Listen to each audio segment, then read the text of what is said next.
can't help it. Our next presenter is related to nobody on this day. It's Rob's dad.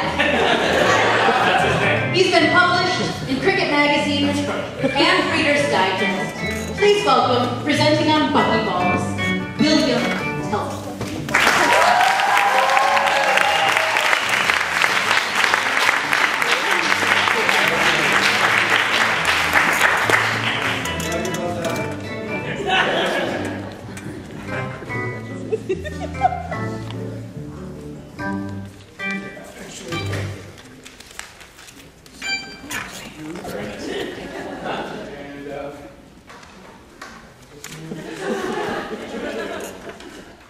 Move this over here. And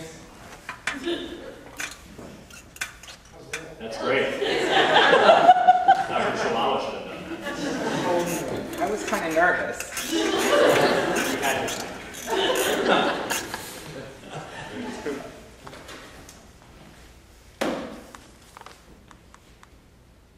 Buckyballs. A buckyball is an arrangement of carbon atoms.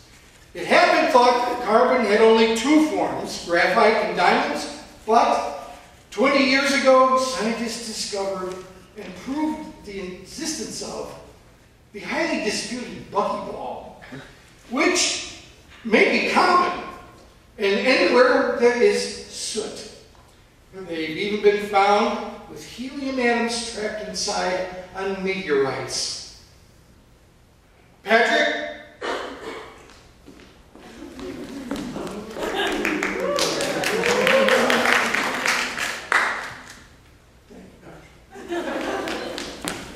My buckyball model. Buckyball's 60 carbon atoms create its shape with 12 pentagons and 20 hexagons, as you can see.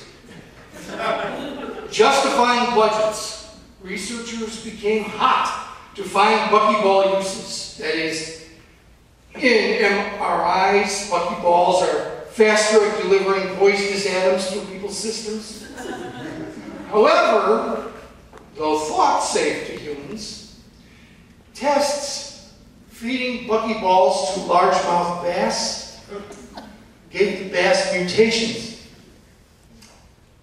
Why can't some weird things remain unused? You said that to me when I was born. It's been an ongoing theme. Yeah. Buckyballs remind me of Lewis Carroll's Fantastic Creatures, as in Alice in Wonderland or The Hunting of the Snark. Strange things sought more than understood.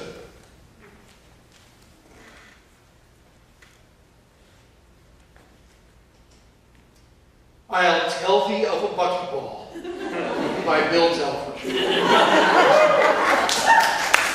For Lewis Carroll, Alice, the White Knight, and the Snark.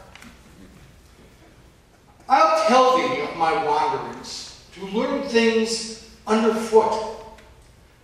I found one lucky buckyball a-sitting in the soot.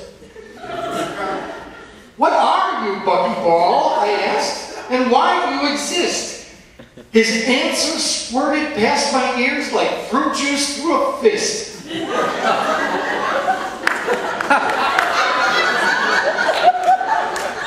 He said, they tossed me in a pond where little bass fish flit. But as bass food, bass were not fond. I mutate just a bit.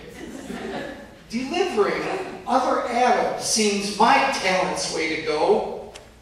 Not my idea by any means. Forgive me if I'm slow.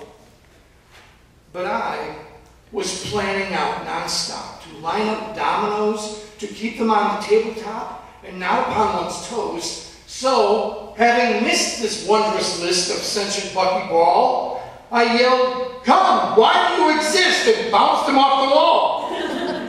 Undaunted, rolling back, he said, "I've been to outer space.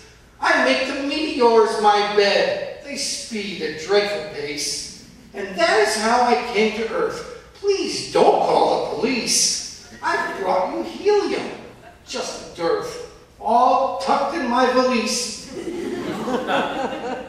But I was wondering how to make the contents of my hat decrease its calorie intake so it would not get fat. I grabbed him by the pentagons and shook him through and through. I cried, upon your hexagons, you'll tell me what you do. I'll help, lest I'm amiss, he said, with scientific goo. Your subatomic that and this and all that stuff you do. I've many tricks stowed up my sleeve, if sleeve I ever had. I'll wait and see how you believe, if I am good or bad. I've been through years of disregard, but never wondered why. A pencil's soft, a diamond's hard, and I'm the other guy. The humans have discovered me, and though that makes me nervous, I'll do a thing or two for thee, if called upon in service. This time, I heard him, for I had just finished all my plans for mixing paint to color plaid and keeping it in cans. For why he was, I thanked him, for the reasons in his mind, but mostly for his wish to be of service to my kind.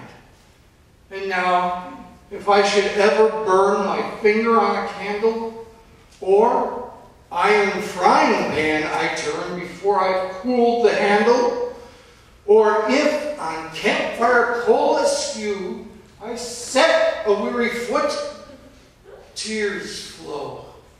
Nostalgia will ensue for that old Buckyball I knew, whose look was round, unlike a shoe, with polygons of 32, who played a little red kazoo on flaming meteor he flew, whose very shape I dared not chew, who might be hiding in my stew, who couldn't visit Brookfield Zoo because he might be worse than flu, but bellowed like a caribou that summer day, about 2:30, a-sitting in the soot.